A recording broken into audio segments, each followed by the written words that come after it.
విజయ్ బోరా అలాగే రామ్ ప్రసాద్ అని ఇద్దరు ఉన్నారు. వాళ్ళు ఒక షెల్ కంపెనీ ద్వారా అక్కడ ఉన్నటువంటి ఫిజిషియన్స్, అమెరికాలో ఎలా అంటే ఫిజిషియన్స్ యొక్క ఇన్కమ్ అనేది చాలా ఎక్కువ ఉంటుంది. ఓకే, ఎందువల్ల అంటే అక్కడ డాక్టర్ కావడం ఎంత కష్టమో అయిన తర్వాత వాళ్ళ ఇన్కమ్ అనేది అసలు మనం ఊహించలేము. It will be enormous. మరి అందుకే వీళ్ళు ఏం చేశారంటే కేవలం ఫిజిషియన్స్ను, డాక్టర్స్ను వీళ్ళు టార్గెట్ చేశారు. ఓకే, చేసి వాళ్ళ ద్వారా ఇన్వెస్ట్మెంట్ తీసుకొని దాన్ని ఒక షెల్ కంపెనీని రూపొందించి దాన్ని తమ ఓన్ ఎండ్స్కు సైఫన్ చేసుకోవాలి అనేటువంటి ఒక ప్రయత్నం ఇది. ఓకే, అక్కడ డాక్టర్స్ యశ్వంత్ అనేటువంటి అతను, వారి సిస్టర్ వర్ష, డాక్టర్ వర్ష, అలా వాళ్ళకి సంబంధించినటువంటి కొంతమంది స్టేక్ హోల్డర్స్, అలాగే 2-3 అదర్ స్మాల్ కంపెనీస్ కూడా ఉన్నాయి. వీళ్ళందరితో they have raised around $1 million US.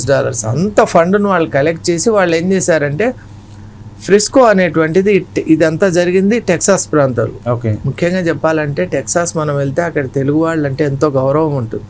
కానీ దురదృష్టకరంగా ఈ టెక్సాస్లోనే జరగటం చాలా, అందుకే బాధ అనిపిస్తుంది. ఎందువల్ల అంటే టెక్సాస్లో ఫ్రిస్కో అనే ప్లేస్లో 51 acres ల్యాండ్ అక్కడ వాళ్ళు ఖరీదు చేసి దాన్ని ఒక డెవలప్మెంటల్ ప్రాజెక్ట్గా మారుద్దామని ఒక real estate venture and planning ప్రకారంలో వీళ్ళతో ఈ ఫండింగ్ తయారు చేయించి వాళ్ళు ఒక అగ్రిమెంట్ అనేటువంటిది మేము పంపిస్తామని చెప్పారు.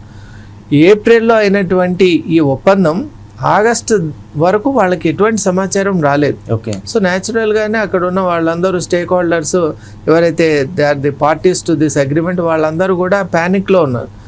అప్పుడు one fine morning they received one agreement.